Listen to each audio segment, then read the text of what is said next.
আসসালামু আলাইকুম। এখন শুনবেন সংবাদ শিরোনাম। তৃতীয় দিনেও সারা দেশের পর্যটন স্পটগুলোতে ভিড়। চিড়িয়াখানা, বিনোদন কেন্দ্র সহ ফাঁকা ঢাকায় ঘুরে বেরিয়েছেন নগরবাসী। এখানে আমার অনেক ভালো লাগছে, এই জায়গাটা অনেক সুন্দর। হিমচড়ি, তারপরে অনেক বৌদ্ধ মন্দির, অনেক জায়গায় ঘুরেছি, তো আমার অনেক ভালোই লাগছে। এখানে আসলে তো অবশ্যই মন ভালো হয়ে যায়, বারবারই সাগরের টানে আসতে ইচ্ছে হয়। ধর্ম নিয়ে ব্যবসা পছন্দ করে না জনগণ, মন্তব্য মির্জা ফখরুলের। চৌকিদার হয়ে জনতার অধিকার পাহারা দেওয়ার প্রত্যয় ডাক্তার শফিকুলের। আপনি এখানে অপারেশন করছিলেন কেন? আমি মানে ওর ভিতরে আপনার লিগে যে নার্ভগুলো টাইট ডিসিশন করার জন্য নার্ভগুলো টাইট দিতে আছে। আগের ভিডিও আছে। আপনি কি পাস? জি কি পাস? আমি 8 পাস। অষ্টম শ্রেণী পাস। দালাল কর্মচারী দিয়ে অস্ত্রোপচার চলছে রাজধানী ডক্টরস কেয়ার হাসপাতালে। দেয়া হচ্ছে ভুয়া ল্যাব রিপোর্ট, মালিকও বনে গেছেন তারা। যে অবস্থা নিয়ে এসে ওই অবস্থা এখন উন্নত হানি দেখে এখন আবার বাই করে নিয়ে যেতে। আমি এখানে ওইরকম না, আমি জাস্ট অন কলে ডিউটি করছি আর কি মাঝে মাঝে। এদের দালাল নিয়ে আসছে, এখানে ভর্তি করছে। এদের আমরা সেই জায়গায় ৬,২০০ টাকা, আর এরা আমাদের বলছে ১০,০০০ টাকা। দেশের বেশিরভাগ পাম্পে মিলছে না জ্বালানি তেল। ঈদের ছুটিতে ডিপো বন্ধ থাকায় সংকট, বলছেন ফিলিং স্টেশন মালিকরা। বিকেল থেকে পরিস্থিতি উন্নতির আশা। কাপতলে গেলাম, পেলাম না। ট্রাস্টে গেলাম, পেলাম না। ৭ রাস্তা গেলাম, পেলাম না। এখানে এসে বসে রয়েছে। তেলের দাম নাকি বাড়তে পারে, এর জন্য তারা হচ্ছে লোকাল তেলটাকে মজুত করে একটা সিন্ডিকেটের তৈরি করছে। গাড়ি অলরেডি ডিপোতে গেছে, লোড নিচ্ছে, চলে আসতেছে গাড়ি, হয়তো ১-১.৫ ঘন্টার মধ্যে চলে আসবে। আসলে আজকে আমরা আবার দিতে। এতক্ষণ শুনছিলেন সংবাদ শিরোনাম, এখন শুনবেন বিস্তারিত। কেউ ছিলেন সরকারি হাসপাতালের দালাল, কেউ বা ডাক্তারের চেম্বারের কর্মচারী। তারাই এখন নিয়মিত অস্ত্রোপচার করছেন, তাও রাজধানীতে বসে। শুধু তাই নয়, রাজধানী কলেজ গেটে ডক্টরস কেয়ার অ্যান্ড ডায়াগনস্টিক সেন্টারের মালিকও তারা। সুস্থ এক তরুণ, হাতে ব্যান্ডেজ লাগিয়ে আহত সাজানো হলো। উদ্দেশ্য ভুয়া অর্থোপেডিক সার্জন ধরা।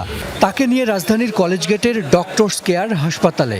চিকিৎসক ওটিতে আছেন বলা হলে সেখানে গিয়ে দেখা গেল 2 ওটিতে 2 রোগী। অপারেশন শুরু হবে একটু পর।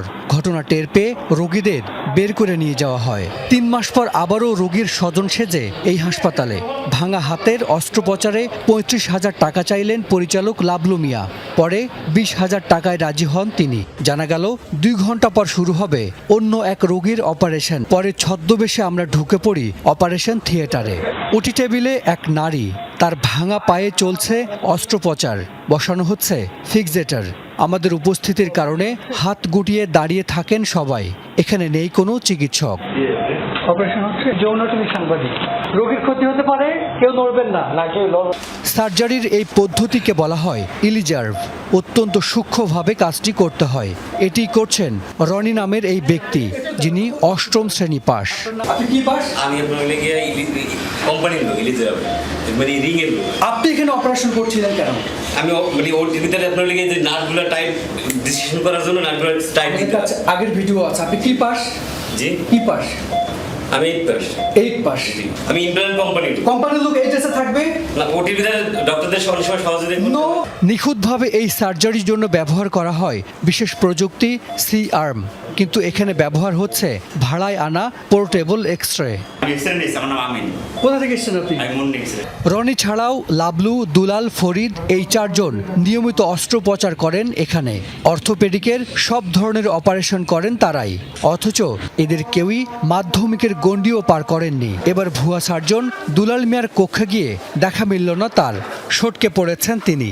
এটা যে ছাড় বসে, আমাদের ম্যানেজার আছে, ম্যানেজারের সাথে কথা বলি। সরবরাহ ঘাটতির কারণে সারা দেশের বেশিরভাগ পাম্পে তেল দেয়া বন্ধ রয়েছে। গাড়ি চালকরা জ্বালানির আশায় এক পাম্প থেকে অন্য পাম্পে ঘুরছেন, তাদের ভোগান্তির কথাও জানিয়েছেন। পাম্প মালিকরা বলছেন ঈদের ছুটিতে 2 দিন ডিপো থেকে তেল সরবরাহ বন্ধ থাকায় এই সাময়িক সংকট সৃষ্টি হয়েছে। বিকেল নাগাদ পাম্পে তেল সরবরাহ স্বাভাবিক হওয়ার আশা প্রকাশ করেছেন তারা। হয়তো সিকিউরিটি গার্ড বা যে কোনো তার সাথে কথা বললাম, বললো যে 2টার পরে আপনার তেল দেওয়া হবে। ঈদের দিন আসি দেখি যে পাম্প বন্ধ। দিনে 4.5 হলো হাফ গাড়ি হয়, সে জায়গায় দিচ্ছে 2,000, 3,000, 2-3,000 লিটার নিয়ে তো আসতে পারবে না গাড়ি। সুতরাং ওই তেলগুলো তো আনাও তো লস, কারণ এই গাড়িতে গাড়ি ভাড়া ওটা পোষাবে না। এর ফলে হচ্ছে কি ওই ল্যান্ডমেন্ট গুলান বাজারে বিক্রি হয়ে যাবে। হ্যাঁ, বিক্রি হয়ে গেলে হবে কি তেল ঠিকই পাওয়া যাবে, উচ্চ মূল্যে গ্রাহকদের কিনতে হবে। রাজধানীতে এবং রাজধানীর বাইরের ফিলিং স্টেশনগুলোর কি চিত্র সেটি সহকর্মীদের মাধ্যমে জানবার চেষ্টা করব। শুরুতেই যাচ্ছি রাজধানীর বিজয় সরণিতে, সেখানে দেখতে পাচ্ছি সহকর্মী। সকাল থেকে দেখলাম যে একরকম জ্বালানি তেলের সরবরাহ দেয়া হচ্ছে না বললেই চলে। কি অবস্থা দেখছেন আপনি যে ফিলিং স্টেশনে? কিছুক্ষণের মধ্যে তেল দেওয়া শুরু হবে এরকম একটা প্রস্তুতি বেশ জোরে সোরেই চলছে, কেননা দুটো গাড়িতে করে 13.5 যোগ 13.5 সব মিলে 27,000 লিটার তেল এরই মধ্যে ট্রাস্ট ফিলিং স্টেশনে এর মধ্যে আনলোড করা হয়েছে এবং মেশিনগুলো চালু এই মুহূর্তে। সবাই এই মুহূর্তটার জন্য একরকমের অপেক্ষাই করছিল। আমরা দেখতে পাচ্ছি যে দুটি গাড়িও এর মধ্যে প্রবেশ করেছে। বাইরে মূল যে সড়ক সেখানে এক পাশ দিয়ে তো ব্যক্তিগত গাড়ি, মোটরসাইকেল সেটি জমা হতে হতে হতে হতে সেটি একেবারে প্রায় মহাখালী পর্যন্ত পৌঁছে গিয়েছে। অর্থাৎ কয়েকশো মানুষ বলা যায় এখন অপেক্ষায় রয়েছে। যদিও ট্রাস্টের এই কর্তৃপক্ষ যারা রয়েছেন, অর্থাৎ ঊর্ধ্বতন কর্মকর্তা যারা রয়েছেন, তারা বলছেন যে আজকের দিনে তাদের যে বরাদ্দ সেই অনুযায়ী তারা 36,000 লিটার জ্বালানি ডিপো থেকে পাবেন এবং এরই মধ্যে অর্ধেকটা এসেও গিয়েছে। সব মিলিয়ে তারা আশা করছেন যে রাত 10টা পর্যন্ত তাদের সরবরাহ কার্যক্রম চালিয়ে যেতে পারবেন এবং যারা জ্বালানি প্রত্যাশী, অর্থাৎ যে সমস্ত বাইক চালক কিংবা গাড়ি চালক জ্বালানি প্রত্যাশী, তারা ট্যাঙ্ক ফুল করেই জ্বালানি নিতে পারবেন, সেই রকম একটা সম্ভাবনার কথাও এই পাম্পের তরফ থেকে জানানো হয়েছে। ঈদের আনন্দ শেষে কর্মব্যস্ত ঢাকায় ফিরতে শুরু করেছেন নগরবাসী। ঈদের ছুটির শেষ দিনে বাস, লঞ্চ, ট্রেনে রাজধানীতে ফিরছেন তারা। ভোর থেকেই সদরঘাট লঞ্চ টার্মিনালে ভিড়তে থাকে দক্ষিণাঞ্চল থেকে ছেড়ে আসা বিভিন্ন গন্তব্যের লঞ্চ। ছুটি দীর্ঘ হওয়ায় এবারের ফেরা অনেকটা স্বস্তিদায়ক বলছেন যাত্রীরা। আর লম্বা সময় স্বজনদের সাথে থাকতে পেরে খুশি সবাই। বলছেন জীবিকার তাগিদে আবারও নগরীতে ফেরা, কোনো ভোগান্তি ছাড়াই ঢাকায় পৌঁছাতে পেরে স্বস্তি প্রকাশ করেন তারা। এছাড়া ঈদের ছুটির শেষ দিনেও ঘরমুখো মানুষের যাত্রা থেমে নেই। ঢাকাতে পরিবারের সাথে ঈদ করে এখন আত্মীয় স্বজনদের সাথে দেখা করতে অনেকেই গ্রামে যাচ্ছেন। ঈদযাত্রার ভোগান্তি এড়াতে এখন যাচ্ছেন বলে জানান তারা। আমি গেছিও আগে, আসছিও আগে, যাতে কোনো ভোগান্তি না হয়। সুন্দরভাবে আসলাম, যেহেতু কাজের তাগিদ আছে তাই একটু জলদি আসলাম। সরকারি ছুটির পরে কালকে থেকে অফিস শুরু হবে, এরপর আসলে বোঝা যাবে, তবে এখন পর্যন্ত কোনো ভোগান্তি নেই, সবকিছু খুব সুন্দরভাবে হচ্ছে। যাত্রী হয়রানি বলতে যে বিষয়টা, এরকম কোনো কিছুই আমরা ফেস করিনি। হ্যাঁ, একবার অনায়াসে হচ্ছে টিকিট পেলাম, কেবিন পেলাম। ভোর রাত 4টা থেকে সকাল 8:30 পর্যন্ত কমলাপুর রেলওয়ে স্টেশনে সিগন্যালে ত্রুটি হয় ট্রেন পৌঁছাতে ও ছাড়তে কিছুটা বিলম্ব হয়েছে। সকাল 11টার পরে আবার স্বাভাবিক হয়।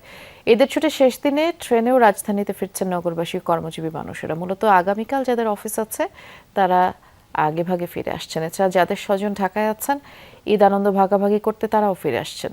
এদিকে ঈদের সময় যারা বাড়ি যেতে পারেননি তাদের চাপ আছে কমলাপুর রেল স্টেশনে। দুর্ভোগ কমাতে রেল কর্তৃপক্ষকে যথাযথ পদক্ষেপ নেওয়ার আহ্বান জানান যাত্রীরা। ঈদের সময় আমরা দাদু বাড়ি কেটেছি, এখন নানু বাড়ি যাব। ঈদের ছুটি ঢাকায় কাটাইছি, এখন বাড়িতে যাচ্ছে বাবা মার সাথে দেখা করতে। না, অসুবিধা হচ্ছে না, 6টার ট্রেন ছিল, একটু লেট হচ্ছে। অবস্থা কক্সবাজার যাব না, পরিবার সহ আমরা 3টা পরিবার একসাথে যাব।